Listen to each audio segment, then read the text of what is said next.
శ్రీ లలితా సహస్రనామ శ్లోక వివరణ. శ్లోకము 105, 106. మేధోనిష్టా మధుప్రీత బంధిన్యాది సమన్విత దద్యన్నాశక్త హృదయ కాకిని రూపధారిణి. 509వ నామము. ఓం మేధోనిష్టాయై నమః. మేధస్సు, క్రొవ్వు, ధాతువును అధిష్టాన దేవత అయినటువంటి తల్లికి నమస్కారములు అని అర్థము. 510వ నామము. ఓం మధుప్రీతాయై నమః. మధు అంటే తేనె, దాని యందు ప్రీతి గల తల్లికి నమస్కారములు అని అర్థము. 511వ నామము. ఓం బంధిన్యాది సమన్వితాయై నమః. బంధిని మొదలైన 6 దేవతలతో పరివేష్టింపబడుతున్నటువంటి తల్లికి నమస్కారములు అని అర్థము.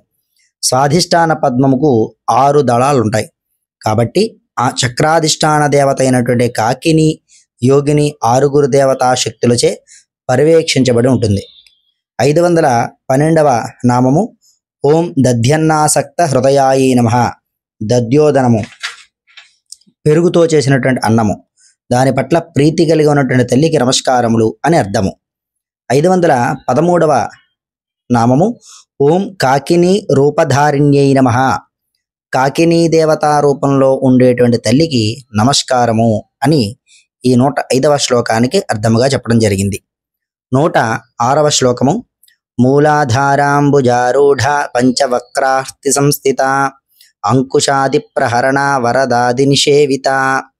514వ నామము. ఓం మూలాధారాంబుజారూఢాయై నమః. మూలాధారమనే చతుర్దళ పద్మములో సాకిని దేవతా రూపంలో ఉండేటువంటి తల్లికి నమస్కారము అని అర్థము. 515వ నామము. ఓం పంచవక్త్రాయై నమః. 5 ముఖములతో ఉండు తల్లికి నమస్కారములు అని అర్థము. 516వ నామము.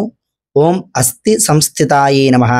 అస్థి అంటే ఎముకలు, ఎముకలు యందు అధిష్టాన దేవతగా ఉండేటువంటి తల్లికి నమస్కారములు అని అర్థము. 517వ నామము. ఓం అంకుశాది ప్రహరణాయై నమః. అంకుశం మొదలైన ఆయుధాలను 4 చేతులతో ధరించి ఉన్న తల్లికి నమస్కారములు అని అర్థము. 518వ నామము. ఓం వరదాది నిషేవితాయై నమః.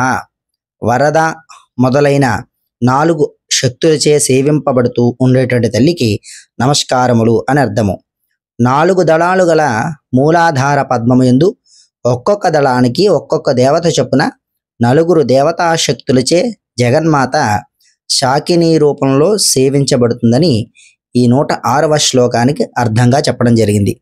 ఛానల్ సబ్స్క్రైబ్ చేసుకోండి, ఛానల్ లైక్ చేయండి, సమాచారాన్ని 10 మందికి అందజేయండి.